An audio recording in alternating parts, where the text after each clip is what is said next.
They don't think you could do it, but tell you to try when they talk. All I hope had to keep it alive. Spend a day in the Bronx, but you wouldn't survive. Can be low when I pop out, they know I've arrived. I go have conversations with Zoe, he gon' tell me pull up and come say what you know. I've been up, I can count all them days in a row. We don't say what we do, we be making the show. They say I be the voice of the Bronx. We have Bronx Slam with the guys are out here. Can I get a yeah.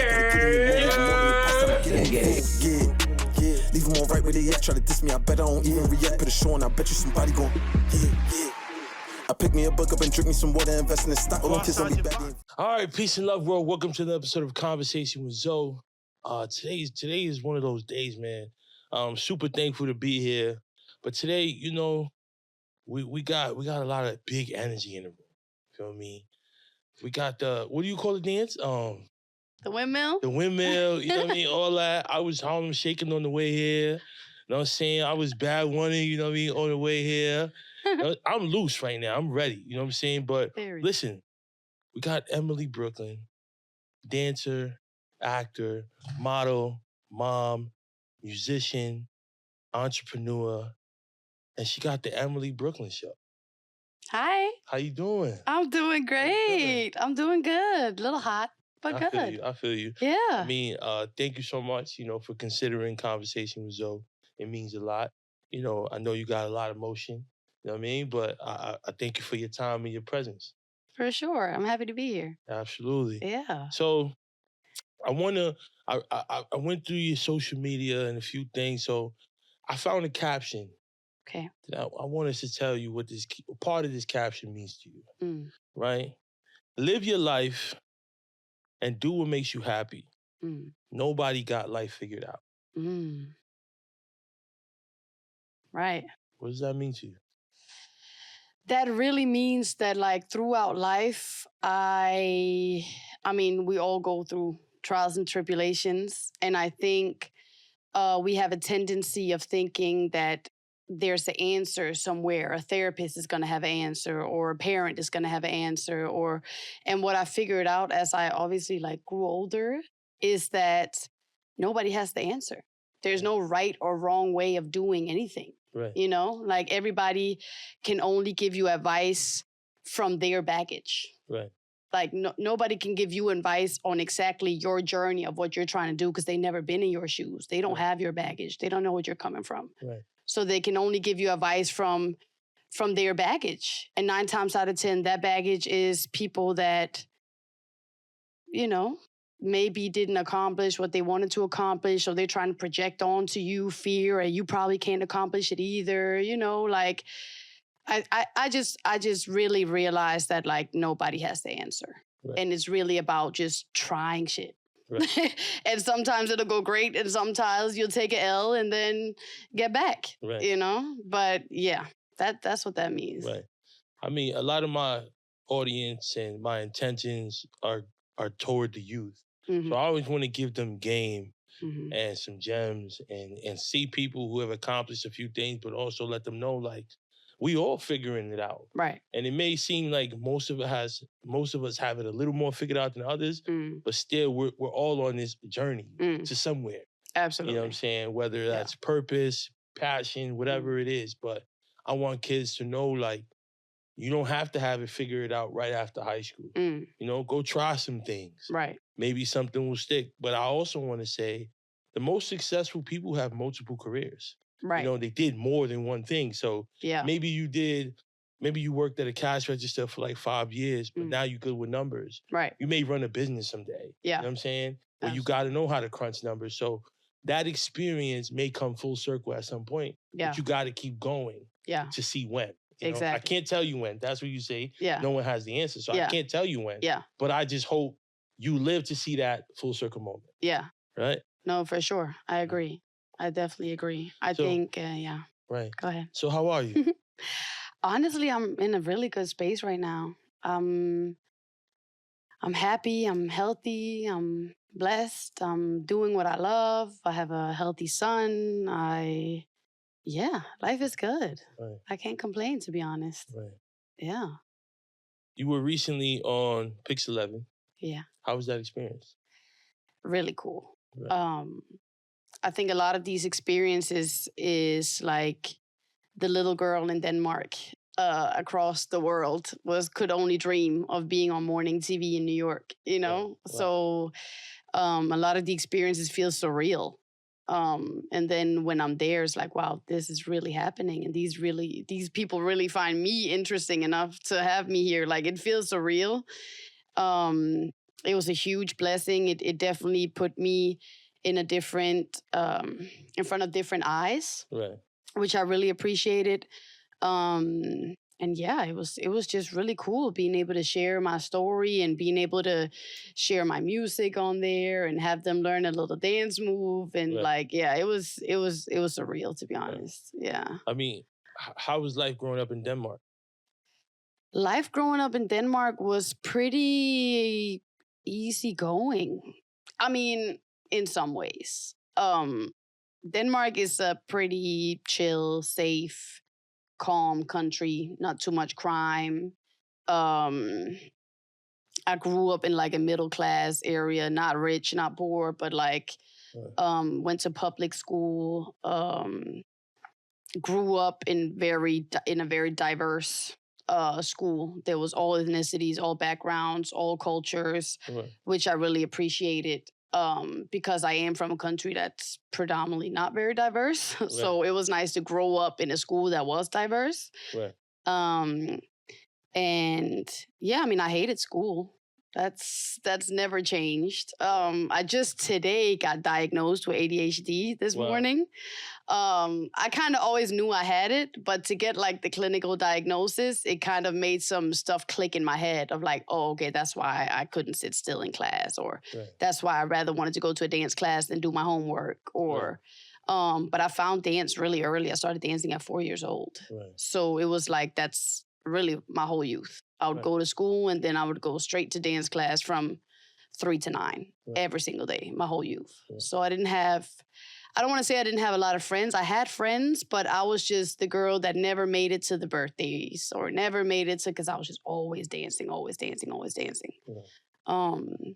So it made me kind of like an outcast in a sense. When I went to college, I couldn't relate to nobody. I didn't fit in. I dropped out after 3 months because like they would make fun of me because we would be at the parties and everybody would get drunk and I was just like in the corner sober dancing. Like I just always wanted to dance. Like I didn't care for the parties. I didn't care for the boys and the drinking. And I just didn't care for it. I just wanted to dance. Right.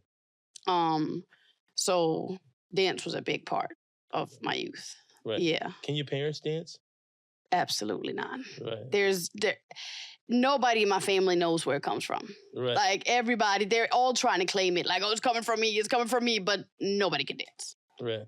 They have rhythm though. My dad is like a musician, plays drums, plays bass, is big in jazz, soul, R&B. He basically like is the reason why I listen to the music I listen to and grew up on like soul and Earth, Wind and Fire and Jamiroquai and Aretha Franklin, and he really put me on to like the best music. Right. So the music part definitely comes from my dad. Right.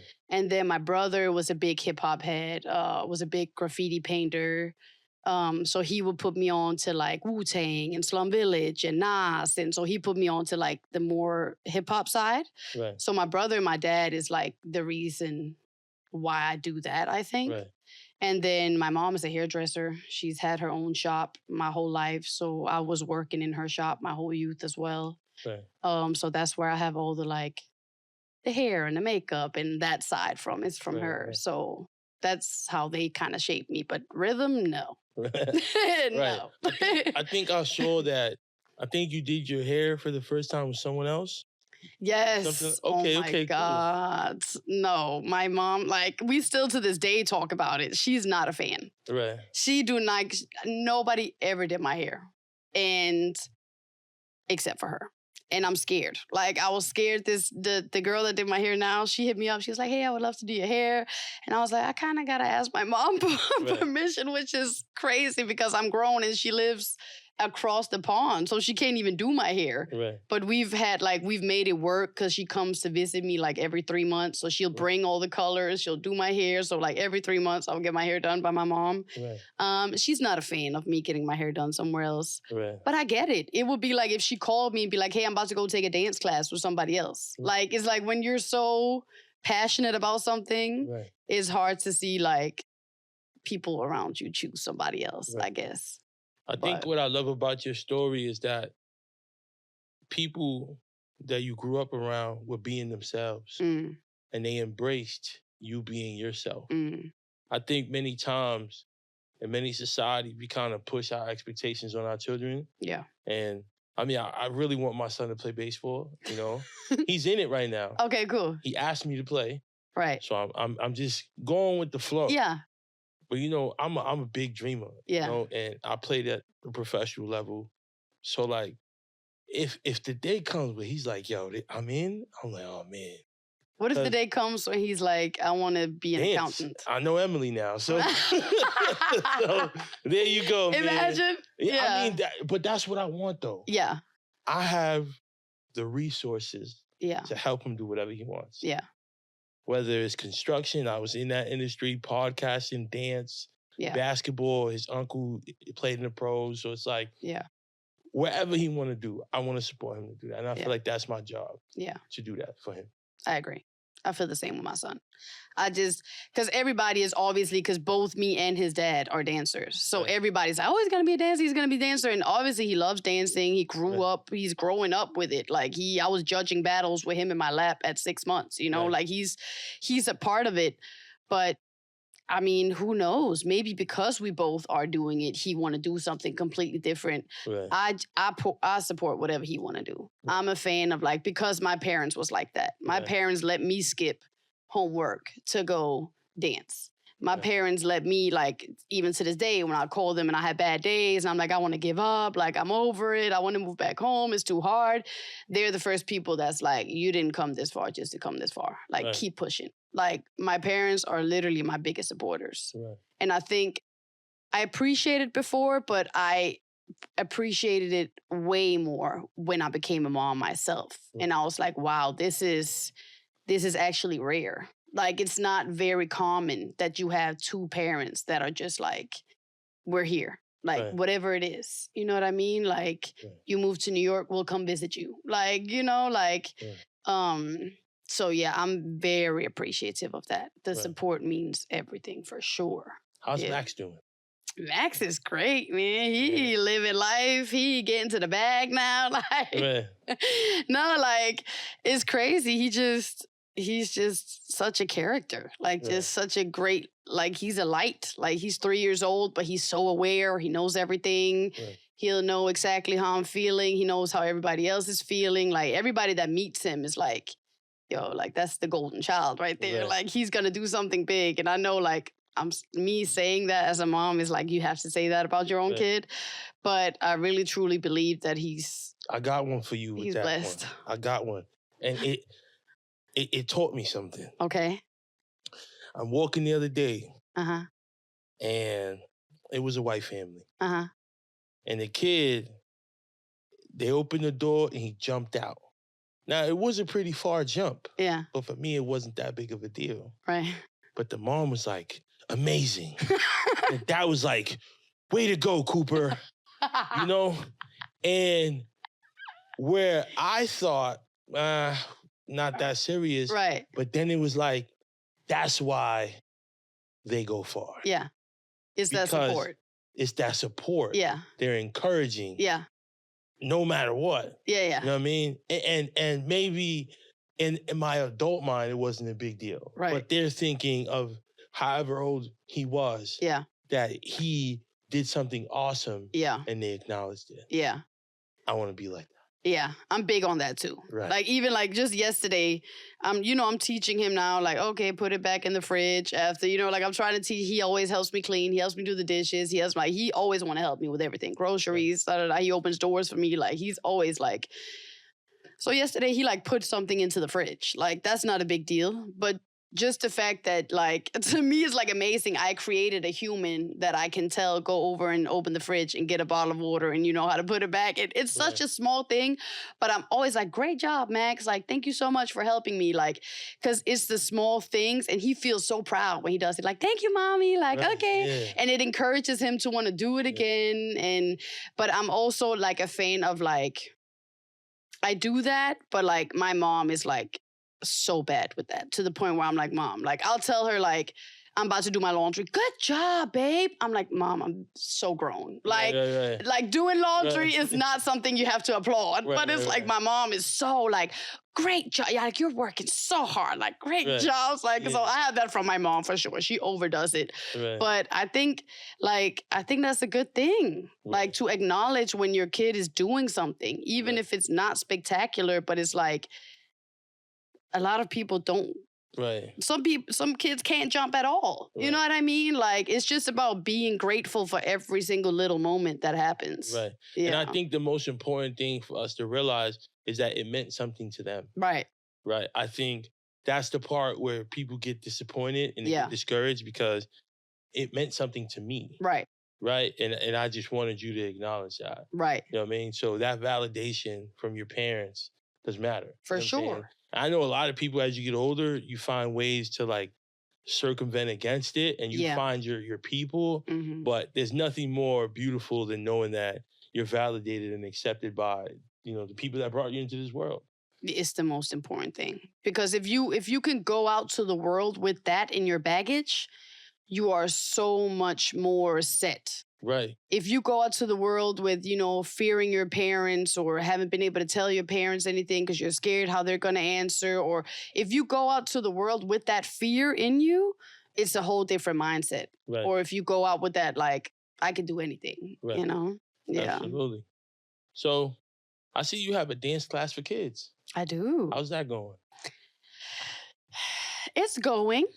It's a new concept that I just came up with. I've been teaching kids for many years. I was teaching at a dance studio in Crown Heights for like a year and a half.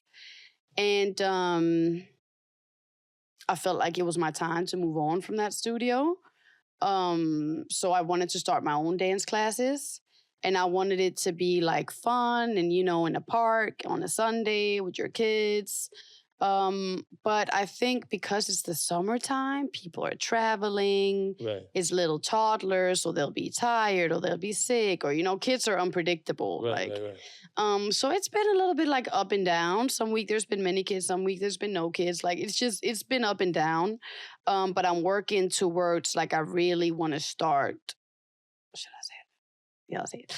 I really want to start like a studio. Right. For kids. Yes. But not just a dance studio. Like I want it to be like artist development. Like I want young kids that has some type of art form, most likely like dance or music, or to come in and create a safe space for them, get guidance, help with everything from social media marketing to dance classes to styling to videography, music production. That's like my dream, to create like a safe space for young artists. Right. So I'm working towards that. Right. But you know, baby steps. Right.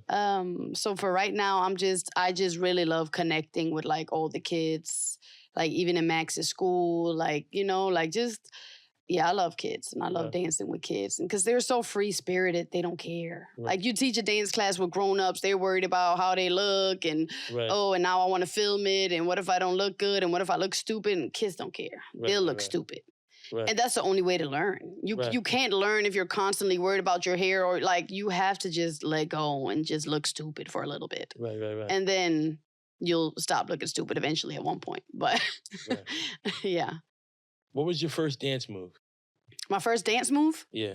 So I started with break dance at 4 years old. Okay. And I just really remember practicing like headstand a lot because I wanted to be able to do a head spin. So like 4, 5, 6, I was doing headstands all the time, to the point that I was like sore on, like it felt like I had like a blue mark what's Right, that called? A bruise. Yeah.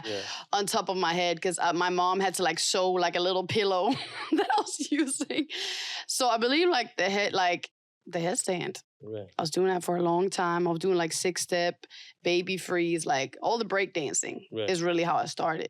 Right. And then I ventured into like more like choreography, hip hop dance. And then at 10, 12, I got into voguing and whacking and house and popping and locking and salsa, capoeira. Like I basically trained everything. Right. But I think that was like my first dance move, I guess. Yeah. What's your favorite dance move? My favorite dance move?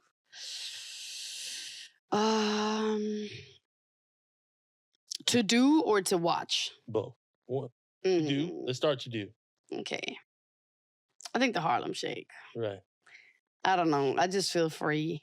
Right. I just like, it's just so much fun. Right. Like, it's just so much fun. It's just so much character work. It's yeah, I love the Harlem Shake. Right. It's a little sass, a little confidence. It's so much fun. Right. So now to watch. Oh, it's so hard because I'm like, I love watching ballet. I love ballet. Like as a kid, I was always like, Mom, why do you put me in ballet? Like I was kind of mad because I was like, that's beautiful. Like I think honestly, my favorite, it gotta be ballet to watch. I think it's amazing. Have you ever seen Save the Last Dance? Yes. It's like one of my favorite movies ever. Is it? Yeah, because I wish I was in the club. I'm saying like the club, like however, like you wish you was there. Yeah, no, for you know sure. What I'm saying? Like that's how I feel about Honey. Okay. Honey is my jam. Mm-hmm. I know every line, every sentence, every dance move. Like that was my jam. I used to skip school just to be home and watch shit on repeat all day. Like I wanted to be her. Like I'm gonna be her one day. Right. No, yeah. Those were good movies. You know what I mean? The time, the music. You know what I'm saying? The choreography, the vibe, the getting fly, going outside, like super fire. Oh my God. It was just like, damn, I was a shorty, but I'm like, I wish I was there. Like, right.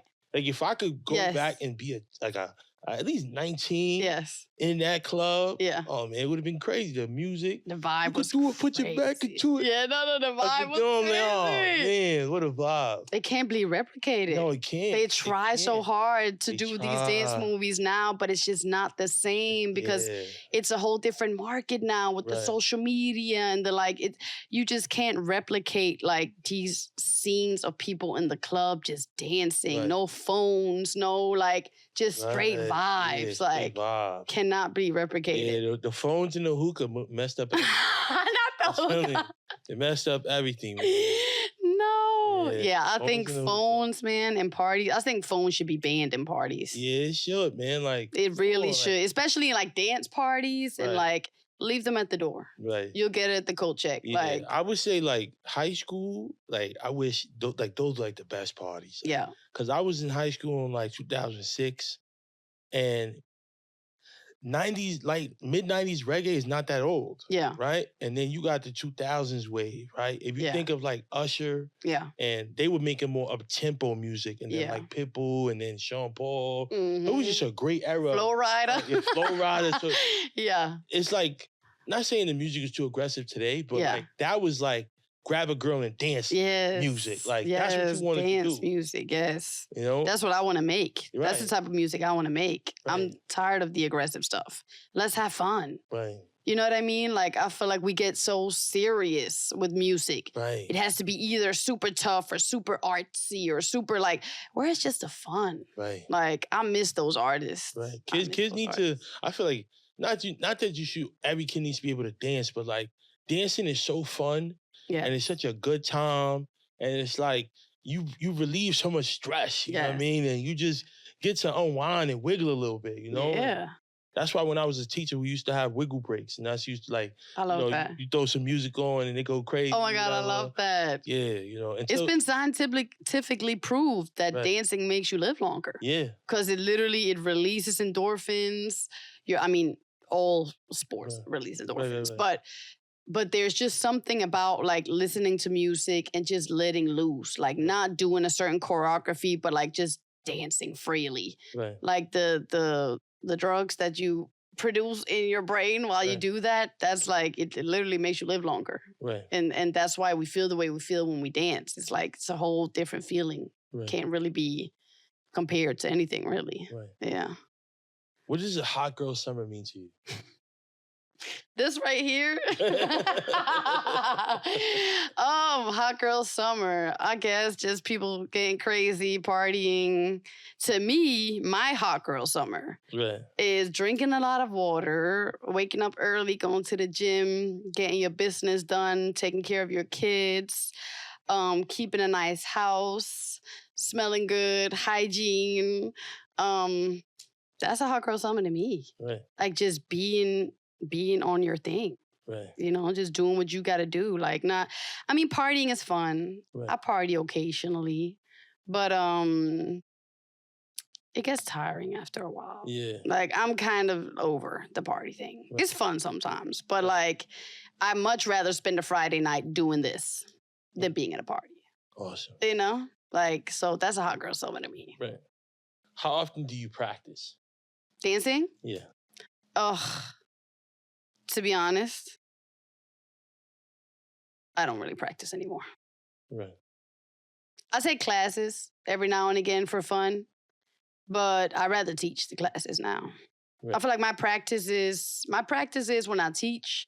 My practice is when I come up with choreography for artists, for TikToks, for social media. I'm kind of in the era of venturing into a lot of other things. So dancing is not like my main priority right now. So I don't really practice dance like that anymore, which is honestly crazy to say out loud. But it used to be every day. Right. Every day, hours. So I feel like it's so in my body now that it's like, I can go take a class and pick up the choreography like this. Right. Even though I don't really do that anymore, but just because it's like, it's body memory. Right. I mean, it's the 10,000 hours. Yeah. You know, I don't know if you ever read the book Outliers. No. That's what it's about. It's about, you know, taking 10,000 hours to master something. Mm-hmm. And they saying, you know, that's years of hours of preparation and execution and putting in the pain. Yeah. I definitely can tell in certain areas, like, okay, I feel like my practice is going to come in once it's like time to go on tour, once it's time for me to have background dancers and I got to make up my choreography and my music videos. And like, I feel like my music is going to make me practice my dance more. Right. Because it goes together. Right. Top of all. Who would you want to go on tour with? Oh, that's a good question. And this could be a few people. Right. We could. Oh, that's tough. Because like there's many levels to that, right? Because there's my favorite artists, but then there's artists where I feel like our fan base would make sense together. Right. You know what I'm saying? Like my favorite artist is Kendrick, but I don't feel like that's my demographic. Right. So I would love to go on tour with Cardi. Right. I would love to go on tour with Megan Thee Stallion. I would love to go on tour with Very tasty, cheesy, oniony, all of the above. One word to describe it, scrumptious, right? We from the town, so we just gonna say pause first, but it melts in your mouth. You just love it. You know what I'm saying? I wear this shirt to sleep. How much I love 7th Street Burger, man. It's near and dear to my heart. You see the logo? It's near to my heart. That's how we do it, man. Peace. It's just because in my head, I'm thinking about people that's like touring right now. Like I know Megan is on a tour right now. She got Glorilla and like that whole vibes look so lit. Right. It would be like, I mean, ultimate would be like a Missy Elliott or like Janet Jackson or like a dancing artist. You know what I mean? I see you in that era. I would love that. I see you in that. Listen, Missy, these kids better do their homework. Oh, they don't understand. Because there's no Nicki without Missy. No. No way. There's nobody without Missy. And the list like goes, she's the one. Yes. And when it comes to like incorporating dancing with the music and understanding the importance of dancers. Right. Because that's the thing, a lot of these artists, they'll have background dancers. That's why I love an artist like Victoria Monet. Because she used to be a dancer. Right. Or Tiana Taylor. They used to be dancers. Right. So they understand the importance of dance and prioritizing that in their shows, on their tours, in their music videos.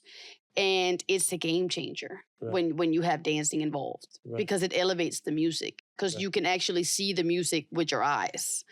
So honestly, like also like a Victoria Monet, and even though she's like new to us, she's been grinding for years, but she's new to us. I think she's one of the people that's going to make a really big impact on this generation. I could see you on a Breezy tour though. Oh my goodness. Why? How am I forgetting that? That's insane. I can see you on a Breezy tour. I mean, that's number one. Yeah, I can see you on a Breezy tour. Oh, you fit. My goodness. You fit. It's fun. It's young. You know what I'm saying? I would love He's that. into all it. You know what I'm I saying? would love that. We throwing that out there. Breezy is the reason, like, I went viral. Right. He's the first person to post me and be like, he literally posted my video and captioned it best white girl moment in history. Right. And then like he reposted me a couple of times, and then I worked with his brand Black Pyramid a couple of times. Like he's been showing me love throughout, like since the beginning. So he's like, yeah, the greatest to me. I would love to go on tour with him. Yeah, that's like my top 5 bucket list. For sure. Breezy's the guy. Yeah. You know, everything, just his swag, the time. I mean, I was in middle school when Yo came out. Right. So, you know, you start talking to girls and like, you skipping in the rain. You just like... Excuse me, miss. You know, yeah. You know, I saw you from across. Yeah. You know what I mean? Like, all that. It's just like, it's just free like that. Cause that's to me, like, I felt I was more like him than I was like everybody else. Like, I grew up in the South Bronx, super aggressive, 90s hip hop, boom bap. And it's like, yeah, that's a little too, like my personality isn't that aggressive. Yeah. With the hardcore rap and everything that was going on then. But then, you know, Dipset was a little more fly talk. But Breezy, R&B, that was like, yeah, this is who I see myself, you know, mirroring my swag, you know what I'm saying? Talking to girls. I talk over the phone, you know what I mean? Yo, fun fact about me and Breezy, right? When I was like, I want to say I was like 12 years old. He came to Copenhagen. He had just blew up at this time. What was the song? Run It. Run It. Run It had just came out. He was just starting to get lit. He must have been like 17 at the time. And they set up a dance workshop with his dancers to come to my dance school and teach us like the Run It and the wall-to-wall dance. Right. But I was too young to take the class. You had to be like 15 or 16 or something. I couldn't be in the class. But I was in the studio taking a dance hall class, and I started to see, there was like a big glass, and I started to see the whole like dance school get crowded. So I walk out and I saw him like standing in the corner with all his background dancers, and I fanned out. Like he was my crush. Like I was in love with Chris Brown. What? And all my friends was older than me. I always had older girlfriends. Right. And all of them was able to take his workshop except for me. But they couldn't bring in phones. But I had my friend sneak in a phone so she could film a video of him. And I was crying that whole night. Like all of my friends was in there in the same room dancing with him. Wow. And I had to leave. Like they escorted me right out that dance school. But I saw him in real life when he just was coming up. Right. So that was a crazy moment, to be honest. So it was like a full circle that I saw him when he was just coming up, and then he was the reason why I got viral. Like, that was crazy, yeah. Right. Yeah, so what comes to mind when I say Litefeet? New York, culture, so many things, to be honest. Decol,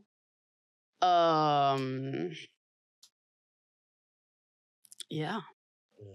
That's like my first initial like thoughts. Right. It's just culture. Like it's just, I think people don't understand how much that is like embedded in the New York culture. Right. Like people from around the world that's learning Litefeet, myself included, when I first started learning it, I didn't realize that like everybody used to toe wop in high school. Right. Like everybody used to bad one. Like it used to be like a thing that everybody was doing. Like it's so like embedded in the culture here.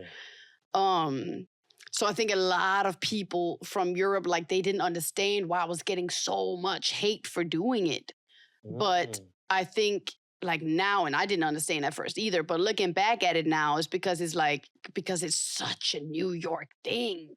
So it's like, what is this white girl from Europe doing? Like, she's not in the culture, you know, like because it's a cultural staple. It's New York. Like, and nobody does it like people in New York. Nobody in the world has ever done it like anybody in New York. Right. No matter how much people try to replicate it, you can't replicate that vibe anywhere in the world. So how did you move past the hate? I cut a lot of people off, to be honest. Right. I had to remove myself completely from Litefeet, which is sad to say, but I had to because it was getting to the point where it was actually like physically, like it was dangerous for me to be around. So I had to remove myself and I had to really realize like nobody owns this. Like I'm allowed to do this dance. You know what I'm saying? Even, like just like everybody can dance house, just like everybody can dance popping. Even though you didn't invent it, you can still dance it. Right.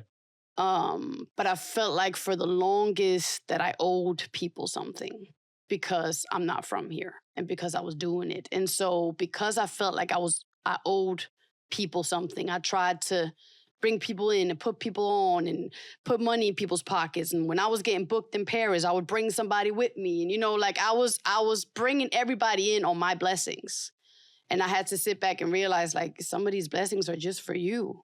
Like, even though they may have made up the style, this blessing right here is for you. But that was hard for me to acknowledge for a long time. And yeah, like it's just one of those things where I think for a long time I didn't understand it. And then when I understood it, I was like, okay, I just have to move accordingly. I get a lot of love in Litefeet too, don't get me wrong. But it was like, it was getting mentally like draining for me to be around. Right. So I had to just realize like, you're allowed to do this. Like nobody, like if you owe anything something, you owe the culture something. You don't owe any person something. You owe the culture. To when you go on Pix 11 and they ask you the dance style, I'm going to put on and I'm going to say I dance Litefeet and Harlem Shake. But I don't have to stand up there and mention every single OG. You know what I mean? Like it was understanding you owe the culture, but you don't owe anybody anything. Right. Yeah. So it's been many years of going through that, of like getting a lot of hate and then getting a lot of love and then getting a lot of hate because they switch up. Then they love me and then they hate me. So I had to just realize, like, I had to come to a point where I was just like, okay, it's going to keep switching. So I just have to be at a point where I'm just doing what I'm doing. And then you got to love it or hate it.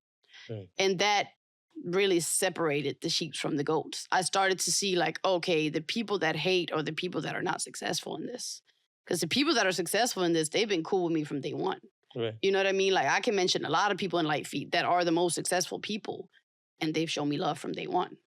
So it's like, it's been a journey for sure. But now like I love the dance, I love the culture, but I can't be around personally. Right. Yeah. And when you say around, is that like at like battles? Yeah. And things of events. Yeah. You're not gonna see me at a Litefeet event. Yeah. It's sad. It is. Yeah. Because I feel like New York is such a melting pot. Yeah. You know, and things, I mean, I come from the baseball world, and baseball is America's greatest pastime, and that's meant for us to be enjoyed. It's a pastime. Yeah. Fun. Yeah. You know, you play with people from all over the world. You know what I'm saying? And you enjoy the game. Yeah. So, like, just like the dance, you enjoy it. Yeah. I mean, that's what I come from, too. Right. I come from, in Europe, dance is for everybody. Right. There's no skin color. There's no religion. There's no town. It's for everybody. Right. But the hip-hop culture in New York is not like that. Right.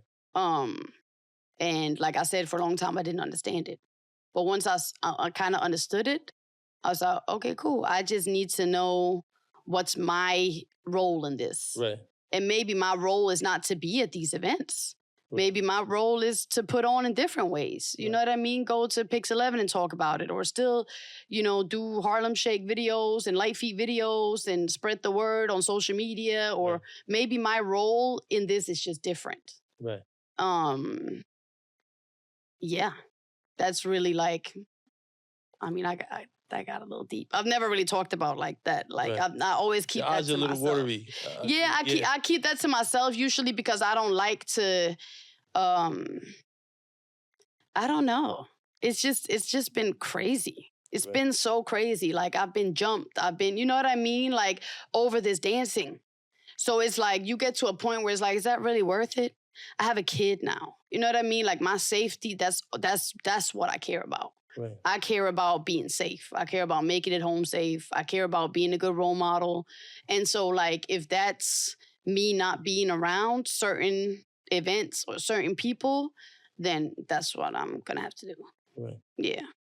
I get it. Yeah. What would you say? So when would you say is the last battle you ever attended? The last battle I ever attended? I can't even remember. It's been that long, to be honest with you. I can't even remember. The last Litefeet battle I attended? I can't remember. Right. I can't remember. And I get asked to battle all the time. Right. But I only want to battle certain people. Right. And I only want to battle for money. We're not battling for free. Like, not at this point in our careers. Like, we've been grinding for 20 plus years. Like, if we're battling, money is on the table. Right. And I'm not battling just anybody. I want to battle, like, the OGs. I want to battle the best of the best. Right. And they don't want to battle me, so. So, we're going to skip ahead real, hold on. We're going to go right here. That's the T. We're going to go right here. Hold on. That's the T. So, have you ever declined a battle? No. Yes. Recently, I got asked to battle like a new beginner that's been doing Litefeet for like 6 months. I was like, what? Right. No. We're not battling. For what? What do I get out of that? Is there anyone ducking you? Yeah. Who? Do I have to say names?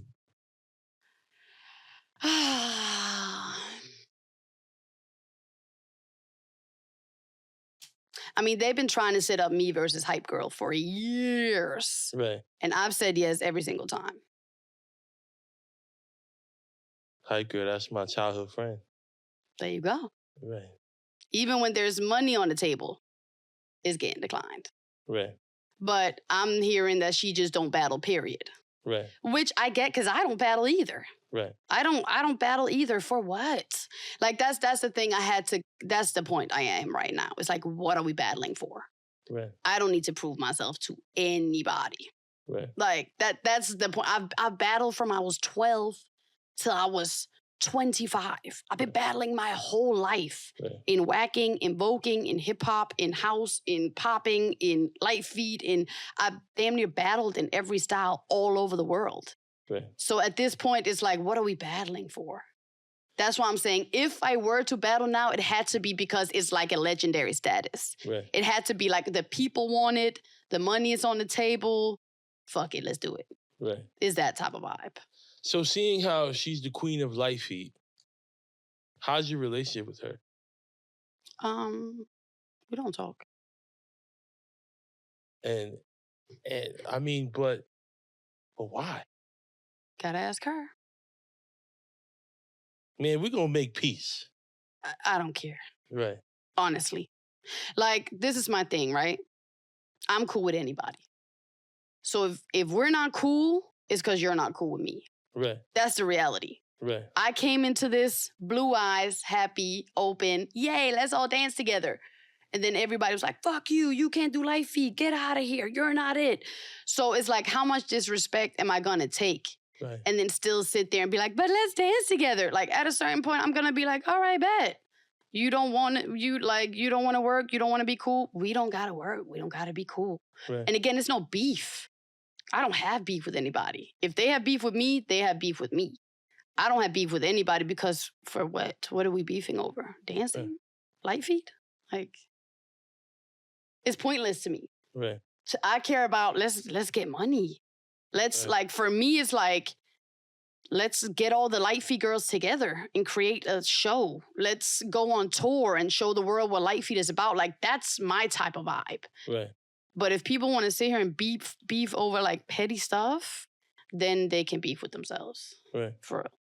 So I don't have beef with anybody. I'm cool with it. Like, I just saw Hype Girl not too long ago. Hey, what's up? We're cordial. It's no beef. But there's just also nothing to talk about. Right. Which is sad because, like I said, I respect anybody in this. And especially the women that came before me. Right. And I feel like in my heart, I've shown nothing but respect. So if they feel otherwise, they've never told me that. They've never came to my face and said, Emilie, I feel like you've disrespected women in the culture or me personally. Or because if they did that, I would be like, let's sit down and talk. Because where do you really feel like I went left? Because to be honest, I want to know if you really feel like I misstepped and I disrespected you. Right. I'm not just talking about her. I'm talking about women in general. Women in general, yeah. But nobody is ever having that conversation with me. Right. Nobody is telling me anything. So I just feel like it's petty. I feel like it's hate. I feel like it's jealousy. Even though I know I hate to say that, but a lot of these people was cool with me before I went viral. Keep that in mind. Right. Everybody was cool with me before I went viral. When I was going to teen night in Harlem and we was doing sessions and we was doing da-da-da, we was all cool. The second Chris Brown posted me, everybody flipped. Right. Literally. So I feel like a lot of it is just like social media. A lot of it is talk. A lot of it is, I guess, rumors, just petty stuff. Right. Yeah. I hate you. Could I potentially work on a mediation? Or we're just going to leave it alone? But like, what's the mediation? I mean, like you said, tours, figuring it out. Like, we grown now. So, like... Right. That's what I'm saying. Let's just get to the root of it. You know what I mean? If there's something, But I think the problem is there is not something. Right. I think that is the problem. Right. I think the problem is that it's petty and that it's not something. Right. Because if it really was something... You've seen me a million times. Again, not just talking about her. People in general that feel a way about me. They see me. They meet me. They're around me. We get booked for gigs together. Artists that want Litefeet dancers, they'll book me and a bunch of other Litefeeters. Some of them I'm cool with, and some of them I'm not. And we're cordial and we're on set together and we get the music video done and thank you for today. Bye. That's what I'm saying. I don't want to be friends with nobody that move like that. Right. So I don't want to be your friend. So if we can be cordial, if we can get to business, great. Other than that, you live your life, I live mine. That's that. I get it. I get it. So I have beef with nobody. Right. So if you beefing with me, you beefing with yourself. That's it. That's that. So what inspires your style? Dance style? Or period? Fashion. Marilyn Monroe, anime. I love Sailor Moon. I just love women. Right. I love women so much. I love all types of women. I don't know. I really love the energy of like women in the 50s and 60s before we was like over sexualized. Right. But it's like, you're still sexy, but you're still keeping something to yourself. You know what I'm saying? You're not in a thong and nipple covers. Like, you're wearing a sexy dress where we can see your body, but you're still a lady at the end of the day. Like, I'm inspired by those type of women a lot. But I mean, there's so many women killing it in fashion. I think Tiana Taylor is super fire. I think she dresses amazing. I think,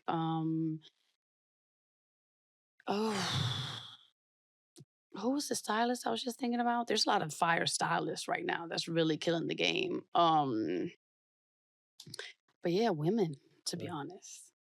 I'm just inspired by bomb women. Like, I think women are the coolest thing ever.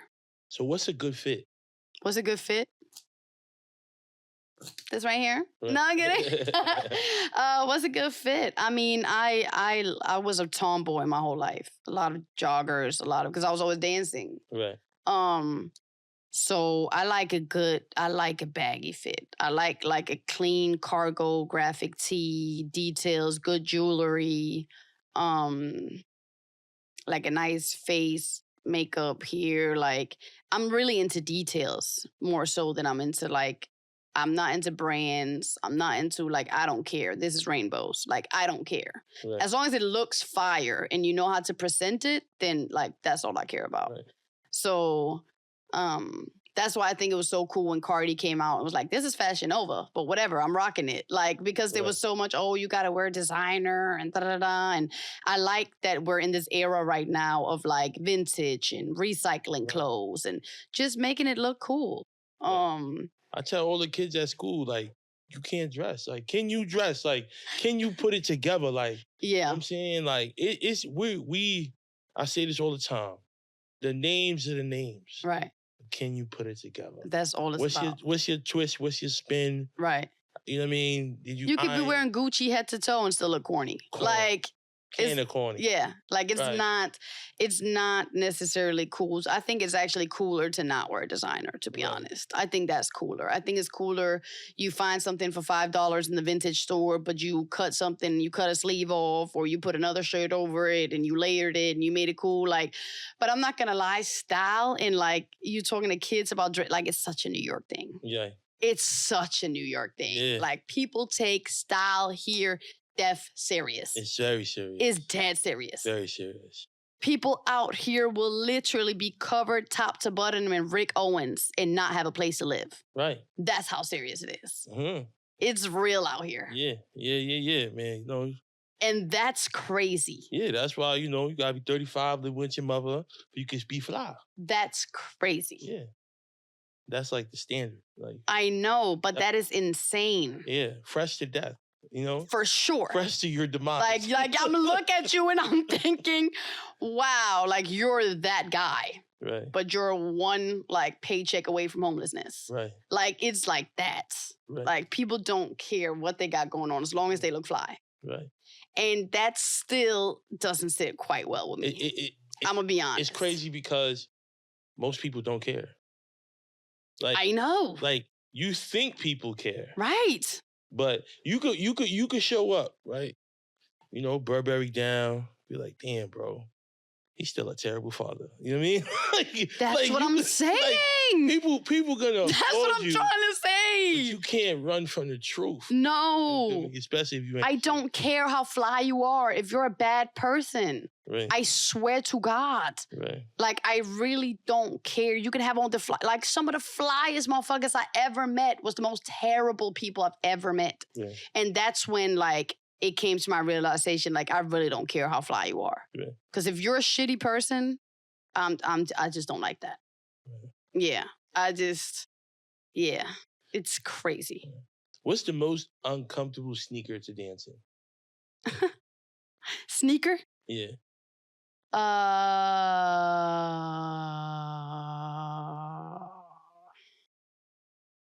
may ruffle some feathers.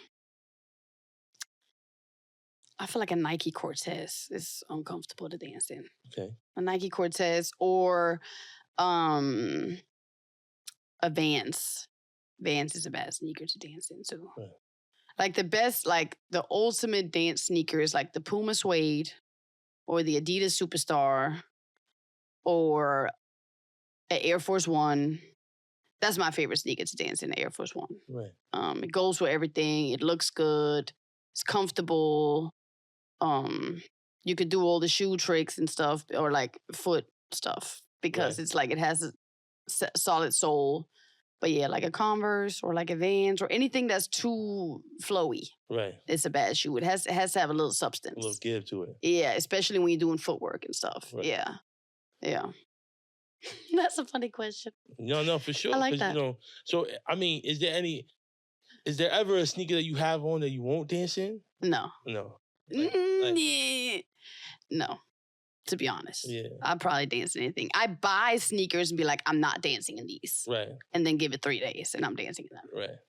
And that's another thing. Like I used to be super sneakerhead and I'm not touching those and they coming out once a year and like, and as I grew older and it's like, so what am I buying them for? Right. Like we only live once. Like you buy sneakers to not wear them. Like make it make sense. You know what I mean? Maybe if I bought some like $17,000 special edition, but again, I'm not spending my money on that. Right. So I'm probably gonna dance in everything I buy. Right. Yeah, more or less. Right.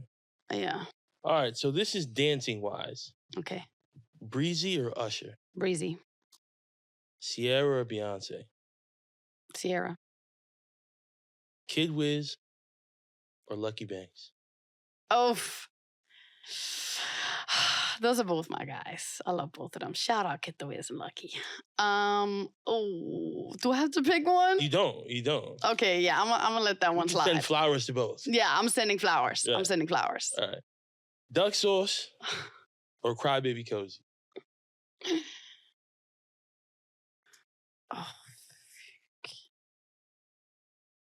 Oh God, because it's like depending on the era. Like Right. that's tough. But if I have to pick, duck sauce. Okay. If I have to pick. Yeah. Duck sauce. But again, like influence, Cry Baby. Like Right, it's. right. But again, influence, duck sauce. Like both of them are goats. Like Right. it's really that's hard to pick. Right. Yeah, they both are like some of the big influences and the biggest influences in Litefeet for sure. Right. Yeah.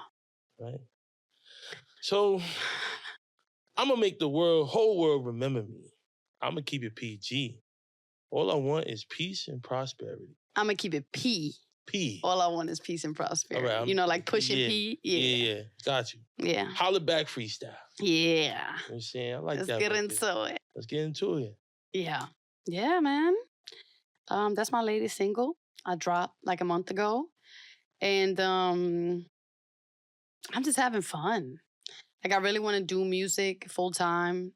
Well, I am. I'm doing a mix of everything right now. But music is like my focus right now. I've been in the studio heavy. I spend a lot of time finding my sound. I feel like it's been hard. Because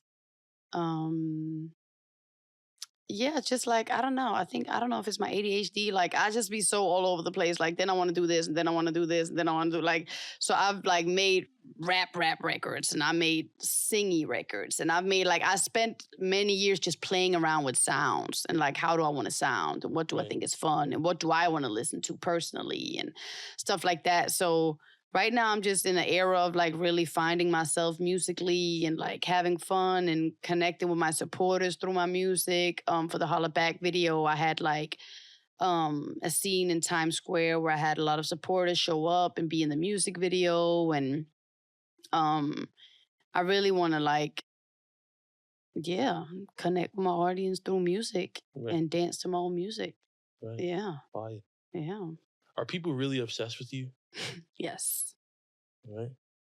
He's like, all right, next question. Yeah. No, like literally. Saying they love me, I know that's cap. They just want me to dance. They ain't know I could rap. Right. That's a fact. That's a fact. That's a fact. When I first started making music, everybody was like, oh, you should just stick to dancing, don't make music, blah, blah, blah. Like a lot of people was coming for me for like doing music.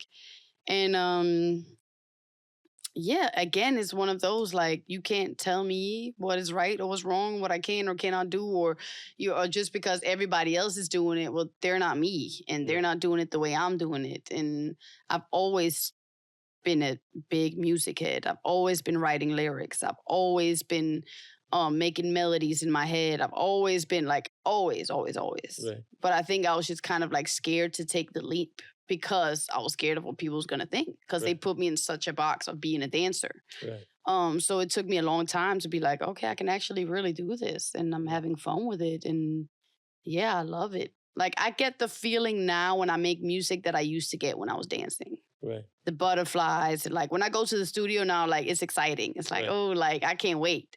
And I used to have that feeling with dance. Right. And now I have that with music. Right. And that's how I know like that's what I should be focusing on because it gives me that feeling. Right, yeah, that like game day feeling. Yeah, like that. Oh, like this is fun. Like, or like I just made a song the other day. And when we finished it, like I couldn't even sit down. I was hyped. I was like, oh my God, I love this song. Like I was straight went out and created a video to it. And like just that excitement. Music really gives me that.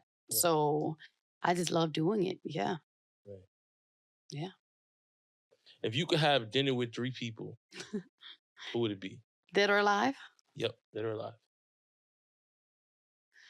Oh my goodness, there's so many people. Because like Okay, Marilyn Monroe has to be one. Boom. Michael Jackson. Boom. Donald Trump. Wow. Yeah. Hell of a dinner. I would love to pick his brain. Right. Right. What's going on, sir? Like, what's happening? Can you save the country or not? I think not. But anyways, I would love to have a conversation with him. Right. Because I feel like, again, like we loved Trump before he became the president, right? Like he was the mogul. He was the I look up to him as a business person before all the politics came into play. Right. Like I remember when we loved Donald Trump. You know what I mean?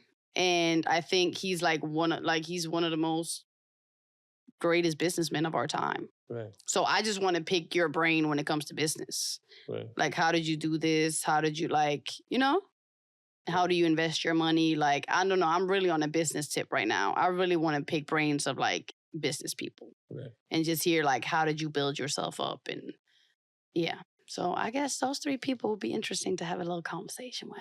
That's interesting. And I love that you said you wanted to have a conversation with him. See, most of us have a lot of feeling. We harbor a lot of feeling toward people we've never met. Yeah, very that. So, I just interviewed Mayor Eric Adams, Mm-hmm. and I've never met him. Right. So I don't feel any kind of way towards him. And I feel like the most important thing was for me I can't interview him any different than I'll interview you. Like everyone gets to speak and get it off their chest. Yeah. And I'm not here to argue with you or disrespect you or any of that. I'm just here to tell a part of your story. Yeah. And, have your fans and my fans learn about you. Yeah. And just gain some perspective. Right. Because everything can be sorted with a conversation. Right. It's all about communication. And just because I said I want to have a conversation with him doesn't mean that I love him or that, you know what I mean? But it means that I would love to pick your brain and understand how you're thinking. Yes. And what are these things coming from? Right. And again, like you said, we don't have to agree. We can be very, that's my favorite conversations. Right. Where we're completely different. But let me hear your perspective. Let me hear where you're coming from. Let me hear why that's your opinion. I love having conversations with different type of people and picking their brains. And I think it's so important. I think that's how we make stuff happen in general in life. I'm going to continue to say this every chance I get. We can disagree and still respect each other. Absolutely. From all walks of life, doesn't matter where you come from. We can disagree and still respect each other. Unless the disagree is disrespectful and harmful and blah, blah, blah. Yeah. But just opinions, yes, I agree. Right. I agree. So, dream collab musically, dream collab choreography. So, who's your dream collab music-wise? Chris Brown. Okay. And then who would you like to do some choreography with?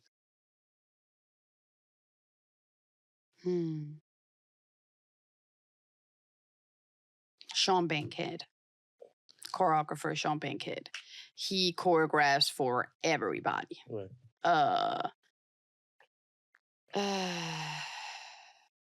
Victoria Monet, Lil Nas X, Megan Thee Stallion, Cardi B. He literally made all the most iconic choreographies there's been in the past 10 years. Right. He's one of the biggest, if not the biggest choreographer in the world right now. I would love to work with him in some type of way. Right. Yeah. Are there any dances that are a little too zesty for men? Or?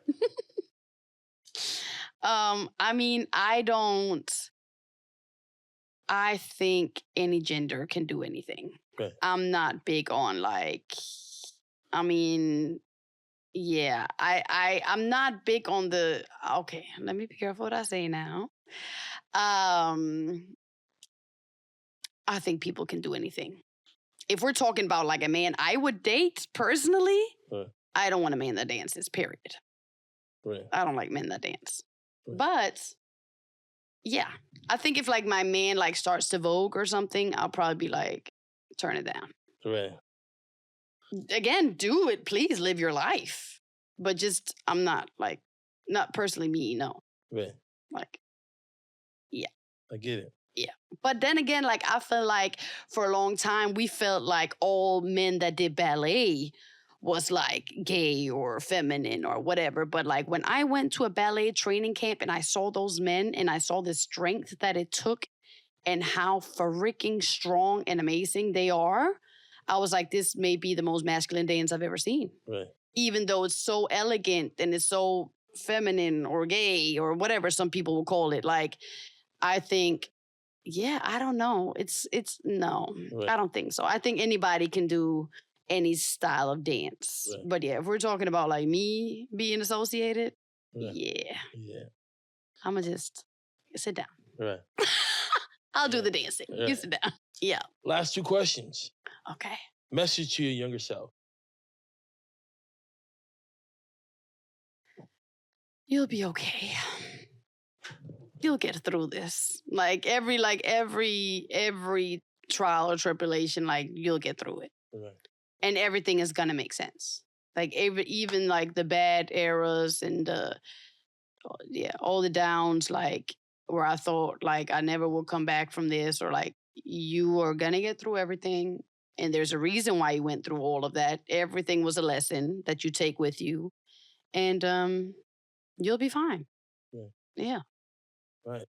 And as always, we're tailored towards giving gems to the youth. So what would be your message to the youth? My message to the youth would be to follow what your heart tells you in any direction. Like follow your intuition when it comes to everything. Your career, your dating, your friends. If you have a feeling the vibe is off, the vibe is probably off. Right.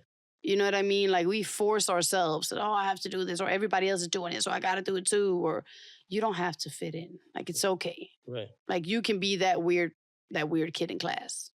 Because like there's a reason why you're weird. It's probably just because you're different and they don't understand it. And they want to box you in, but they can't box you in. So they don't know how to deal with you. So just like it's okay being different, and use that. Instead of just being like, oh, I'm weird, people don't like me. Like figure out why you're weird and then use that. Create with that. Like even in your bad times when you're going through depression or whatever people are going through, like use that. Write it down or go to the gym or take a boxing class or like use it in some type of way. Don't just sit and dwell in all the bad feelings. Like use them productively. Yeah. Right. So, any shout outs? Where can we find you? Websites? Yes. Let us know. I'm on Instagram and TikTok and YouTube at Emilie Brooklyn, EMILIE Brooklyn _. That's where you can find me right now. Yeah. So make sure y'all like, subscribe, comment, stay tuned. This one's gonna drop pretty quick, next Wednesday. Oh. So stay tuned, you know what I'm saying? Peace and love, have a safe summer. I'm gonna keep saying this, be selective with your events. Like you said, if the vibe is off, the vibe is off, Don't go. Go to the next function, or sometimes you gotta jump through too many hurdles to make one thing go. And if you're home, just stay home. Like, right. Because those are usually those are easily like the greatest nights or the worst nights. Like, literally. Where because you forced a circle into a square, you ended up in situations, that you shouldn't have been in. I agree. So definitely be selective, what I'm saying, for the youth. Let your parents know where you're going. Charge your phones. None of that. My phone died because it's too much going on outside. Can't be doing that. As they say, Hassan Campbell, he said, it's safe to say it ain't safe outside. Absolutely. So take care of yourselves. Yes, We're going to sir. see you soon. Peace. Bye. Peace and love, world. Make sure you like, subscribe, comment, support the channel, show your love. You know what I'm saying? We having great conversation week in and week out. You never know who's coming. You never know what we're going to do. But at the end of the day, it's all about peace and love. So make sure you like, subscribe, comment.